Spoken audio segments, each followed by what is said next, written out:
Hi. As you've spent more time indoors, I'll bet many of you have gotten your feet out of shoes, and you're probably really enjoying that freedom. Well, a wonderful side benefit of that is working with your feet so that you're even more grounded when you're sadly back in shoes. And maybe you'll even have a desire to be in shoes that are a little less strict or tight, give you a little more freedom to feel the ground beneath you. It really helps with your balance and agility. So let's take a look at what I think are some great ways to do that. So you can be seated on a stool or even a chair. You could be flat on the ground. I like having my bum up on something so I can be on my sit bones and not tire out my low back. I'm going to have one leg extended while I work with one foot. You could, on the other hand, tuck that leg in. I just like doing it this way. So the first thing I'm going to do is suggest you hold hands with your feet. So you're just taking your fingers and interlacing them as if you were holding with your hands with your hands. So there we go. I've got my fingers at least creating some separation, and I'm just going to give myself a little foot circle. And I'll just go 3 times in one direction and then 3 times in the other. I'm waking my foot up, just seeing what I can do with the circulation. Then I'm going to switch to a little twisting. So one hand takes the forefoot, the other hand takes the heel, and it's a little bit of a torque, and then the other way. And I'm just noticing the things that I feel. Maybe there's feelings in the top of the foot, an area I don't often feel, maybe in your arch. Everybody's a little bit different depending on how confining your shoes are, but we're just waking up your feet.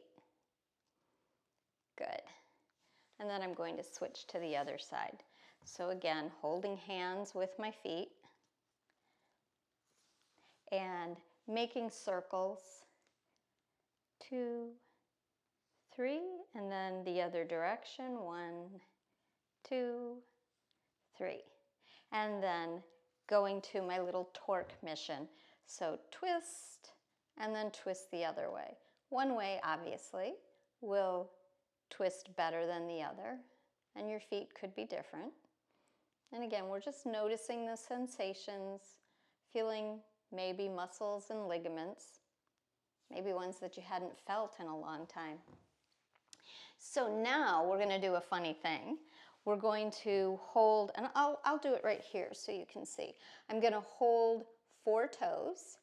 Now I'm not pulling my toes back towards me when I do this. I'm trying to pretend they're just flat on the ground. So I'm going to hold those 4 toes, and I'm going to try to move my big toe in a circle. Mine's really crunchy. How interesting. And the other direction. Yesterday it wasn't this crunchy. And then we'll switch to the other foot. So holding them straight, not yanking them towards me, and just rotating my big toe. And then going in the other direction. This one's much happier. Good. And now I'm going to start with my legs straight out. So straight out in front of me. And again, I'm not trying to do anything with my knees. I'm just trying to be comfortable straight up on my sits bones. But if for some reason you prefer to have your knees a little bent, doesn't matter. It's whatever you want. So here my feet are, and I'm going to spread my toes out. Sometimes it's fun to do it with your hands too, and then scrunch them all together. So spread everything out and scrunch it all together. Spread it all out, scrunch it all together. Just notice how many more muscles and tissues you might be feeling as you do this. And if it's hard, if one of these doesn't want to happen as easily in your feet as your hands, then you just know it's a really good thing for you to be trying. Good. Just trying to communicate with your feet is interesting. So now I'm in this totally zipped up position, and my ankles are touching. The bones, my little bunion bones, are touching. Sadly, my big toes aren't touching. And that happens to a lot of us. pointy shoes tend to do that to us over time. So what I'm going to do is I'm actually, now in this case, I'm reaching pretty far, so I may bend my knees a little. I'm going to hold my two big toes together and spread my other toes out. So I try to spread and relax, spread and relax, noticing that some want to do it more than others. And then, this is the super hard part. I'm holding my all four of my little toes, and I'm trying to reach my little bunioned going in big toes. Yeah, it's really hard, but just the effort and trying to communicate, you can see I get a little twitching. I don't really get a lot of movement. I've just been working on this, I'd say, in the last year.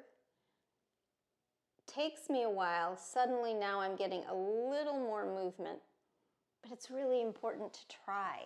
I'm trying to communicate more. I'm wearing little webbed socks. I'm trying to do as much as I can to help my toes.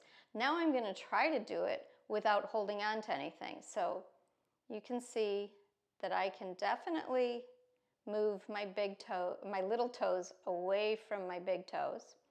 But now comes the hard part. Can I move my big toes together? Well, I do feel my inner thighs working. Oh, don't want to push my belly out. Gonna use my exhale, see if that helps me. I've got one toe, big toe, that wants to move a teeny bit. So I practice that and just trying to make the neural connection. My feet spent many years closed up in shoes, so it's going to take time to get them moving again. Now I'm going to stand up. It doesn't matter if you can't see all of me, but I want you to see my feet. And what I'm going to do is I'm going to lift my big toes while pushing my little toes in to the ground. That worked.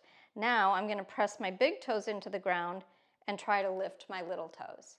And that worked. So I'm lucky.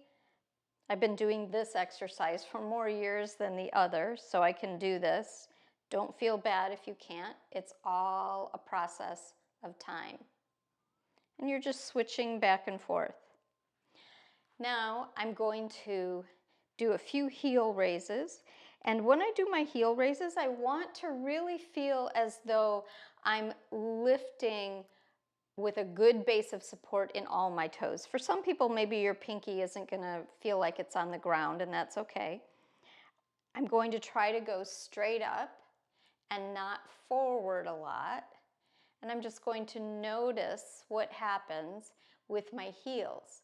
I really don't want to be doing that. And a lot of people have that sensation. So I'm going to think about my inner thighs. I'm drawing energy up, up, up my inner thighs as I go up, keeping all of my toes on the ground, and then slowly come back down. So coming back down with control is actually really hard. And back down. And you can see my toes sometimes play around.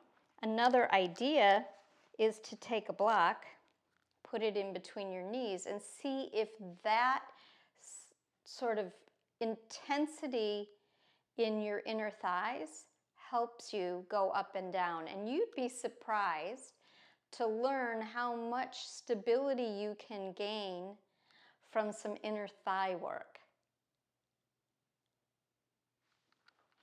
And just to finish it all off, we are going to imagine that we can scrunch and create a higher arch. So I'm going to pull the pad of my foot closer to my heel and my heel closer in, and then let it go. So I'm pulling my heel towards the pad of my foot and letting it go. You can see my toes want to do a lot of the work, and I really want to try to make it less about my toes. There. So I'm just trying to activate by pulling my heels towards the pads of my toes and letting go. And pull and let go. And once I've done that, I'm just going to walk it out a little bit. And what a great time to go for a walk when my feet are really, really happy. So enjoy. I hope you feel a little more grounded. And if possible, maybe you can walk in a shoe with a little less structure.